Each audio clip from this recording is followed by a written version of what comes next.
And now, reporting for Outside the Lines, Bob Lee. While academics and social development are reasons to redshirt, there are increasing priorities for athletics. Let's say hello to Steve Balance. He's a baseball coach, works in the state of Maryland. He believes that redshirting 8th graders increases the chance to achieve a Division I athletic scholarship. Joyce Bassett is executive news editor of the Times-Union in Albany, New York, and she advises parents to redshirt their kids by delaying kindergarten. Mark Robinson played basketball under Coach Bob Knight at Indiana University. He earned his Ph.D. while playing professionally in the UK, and he warns about the possible adverse effects of redshirting youngsters. And Chris Stankovich is a sports psychologist who says parents should not have sports in mind as a primary reason to redshirt their kids. So I welcome you all. It's good to have you here. So Chris, when you see the one particular parent in our piece who redshirted in kindergarten primarily for athletic reasons, and probably at that age, I would imagine, even though against the trend, but still, this phenomenon is increasing. There's the cost of education, all of this playing into it. What do you make of it?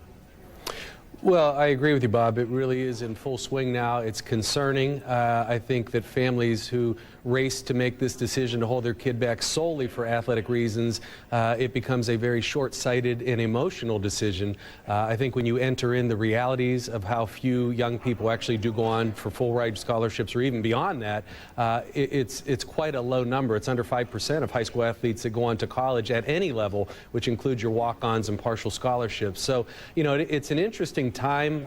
In my office, I've seen a spike in this over recent years. I would even say that it's becoming what we call a cohort effect. The stigma of being held back really doesn't exist as it did a generation or two ago.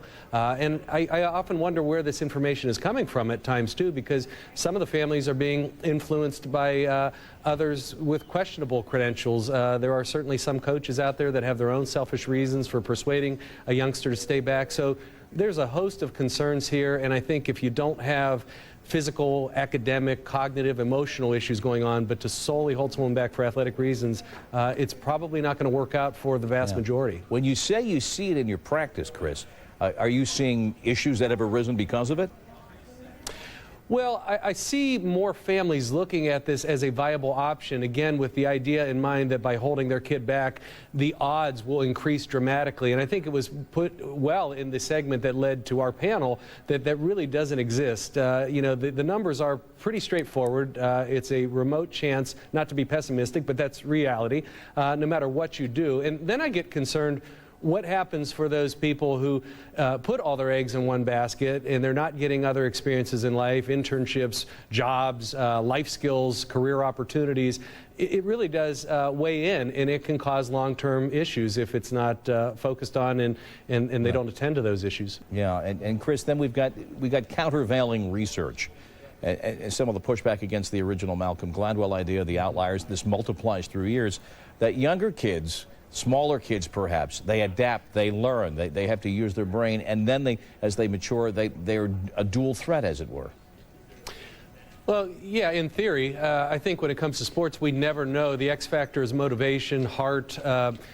Even with all the talents and abilities and skills, you know, we really never know what a youngster is going to think from age 10, 12 to 18 or 20 if they're even interested in competing anymore. But, you know, I think there's also another side to this that hasn't been expressed yet, and that is the competitive spirit and integrity. And what are we really modeling to kids when we say to them, hey, we'll hold you back 1 year, 2 years, 3 years? You know, why not just keep them back indefinitely to get bigger, stronger, faster than their competition?